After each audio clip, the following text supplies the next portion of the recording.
दुनेश्वर पेठे ने राघवा शहर अध्यक्ष के रूप में अपना पदभार ग्रहण कर लिया है। इस मौके पर नागपुर मनपा में राकपा की सत्ता कैसे स्थापित की जाए, उसके लिए राकपा ने कमर कस ली है।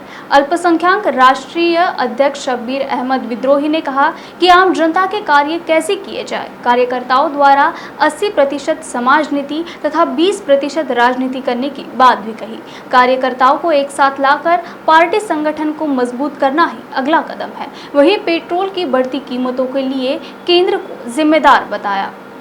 दुनेश्वर पेठे जी को पार्टी ने महानगर पालिका के चुनाव को देखते हुए ही बनाने का काम किया है और उसके अलावा ये बात तय की गई है कि हम किस तरह से नागपुर में बढ़ेंगे। देखिए, कभी भी कोई भी पार्टी अगर बढ़ती है तो उसके अंदर 400 आता है।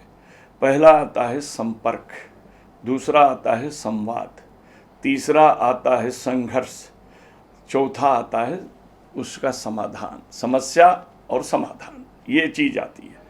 जब हम किसी से संपर्क में जाते हैं, संवाद करते हैं, उसकी समस्या मिलती है, संघर्ष करते हैं और जब उसका समाधान निकलता है तो वो हमसे जुड़ जाते हैं। आज की राजनीति में बहुत से परिवर्तन है, सारी चीज़ें हैं। हमारा अध्यक्ष यह बात निश्चित है कि ठीक ठाक है, दौड़ धूप के मामले में भी ठीक ठाक है। नियर अबाउट 10 साल का कारपोरेशन का अनुभव है, कारपोरेशन की समस्या से परिचित है और कारपोरेशन में जानते हैं ना कि कारपोरेशन का चुनाव ज़्यादातर नल नाली, सड़क, संडास, शिक्षा, स्वास्थ्य इसी से जुड़ा रहता है। तो इन चीज़ों में वो परिपूर्ण है और मुझे आशा है कि हम लोग बड़े आसानी से इस बार किसी की भी इतना तो हम गारंटी नहीं कर सकते कि महानगर पालिका में हम सत्ता में आ जाएंगे, लेकिन इतनी ज़रूर हम गारंटी कर सकते हैं कि किसी की भी सत्ता मेरे बगैर नहीं बनेगी। ये सेंट्रल में बैठी हुई सरकार जो है वो झूठ की बुनियाद पर बैठी है, जनता से विश्वासघात करके बैठी है और अब ये मान कर चल रही है कि हमको आइंदा बैठना नहीं है। जनता को जितना चाहे उतना चूस लें, वो चूसने का काम कर रही है। और ये जिन उद्देश्यों से बैठी हुई सरकार है, इसका उद्देश्य आपको पता होगा तो आप बड़े अचरज में आ जाएंगे। इनका मानना ये है कि जनता को केवल जीवित रहने भर की सुविधा दो, क्योंकि जो जीवित रहता है, केवल जीवित रहता है, खुशहाल हो जाएगा तो गुलामी को स्वीकार नहीं करेगा और केवल जिंदा रहेगा तो गुलामी को स्वीकार करेगा।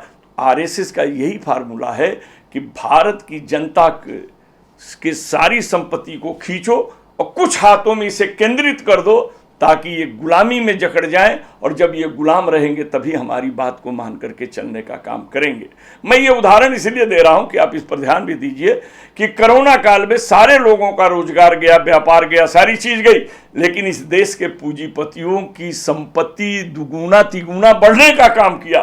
तो ये तो इसी बात की तरफ इशारा करता है कि इस देश में लोकतंत्र, समाजवाद को समाप्त करने के रास्ते पर यह देश को ले जाकर पूंजीवाद को बढ़ावा देंगे और उस पूंजीवाद पर अंकुश लगा करके यह देश में गुलामी के आधार पर सत्ता में बैठने का कार्य करेंगे।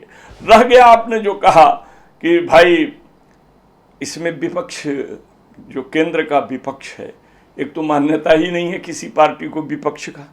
नेता की कमी नहीं है मगर आंदोलन की कमी है और आंदोलन की कमी पर भी कुछ बातें आ रही है कि जब सरकार किसी आंदोलन को या लोकतंत्र के मार्ग को स्वीकार करे तब न कोई आंदोलन करे।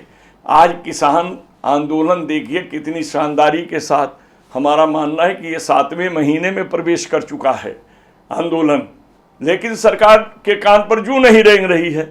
तो हम आंदोलन करें और सरकार इसको देखने के लिए भी तैयार न हो, तो इस कारण से शायद आंदोलन रुका है। वरना पेट्रोल और डीजल 70-75 पहुंची थी तो यही भाजपा के लोग प्रधानमंत्री को चूड़ियां और सारी चीज़ें भेजते थे और इस तरह की बात करते थे। और यही मोदी जो है थोड़ा सा कम हुआ था तो कहे मैं कितना भाग्यशाली हूँ, आया तो पेट्रोल और डीजल के दाम अपने आप कम हो गए। अब उससे पूछिए कि तुम देश के लिए कितने दुर्भाग्यपूर्ण व्यक्ति हो, अभागे व्यक्ति हो कि तुम्हारे ही शासनकाल में पेट्रोल और डीजल का दाम 100 पार चला गया।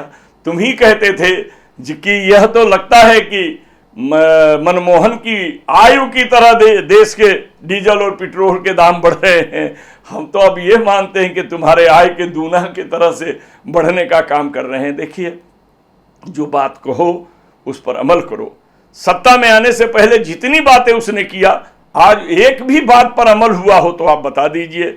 न तो महंगाई रोकी जा सकी, न इन्होंने काला धन लाने का वादा किया वो ला सके। तो झूठों की सरकार है और झूठों की सरकार से उनकी ही भाषा में लड़ाई लड़ी जा सकती है और उससे बाहर होकर के कोई आंदोलन नहीं किया जा सकता। देखिए, आठौले हैं और आठौले के बारे में हम कुछ बोलना नहीं चाहते। आप जानते हैं कितने गंभीर नेता हैं, वो क्या बोलेंगे, क्या डोलेंगे, कैसे करेंगे। और जाकर मिले, देखिए शिवसेना और भाजपा एक साथ चुनाव लड़ने के बाद बाहर हुए हैं। इन्होंने चुनाव साथ साथ लड़ा है, फिर साथ इनका टूटा है। अगर साथ जुड़ता है तो वो जाने, हम इस पर कुछ नहीं कहेंगे। 2.5 साल मान गए होते तो इधर ये सरकार ही नहीं बनती। अब मान जाएंगे तो भरोसा करने वाली चीज जो है ये उद्धव जी की है और भाजपा की है। हमारी तो कुछ बात नहीं है, लेकिन मैं ये जरूर जानता हूं कि आदरणीय शरद चंद्र जी पवार साहब के रहते इस तरह की घटना प्रतीक नहीं होता कि इस तरह की घटना घटेगी।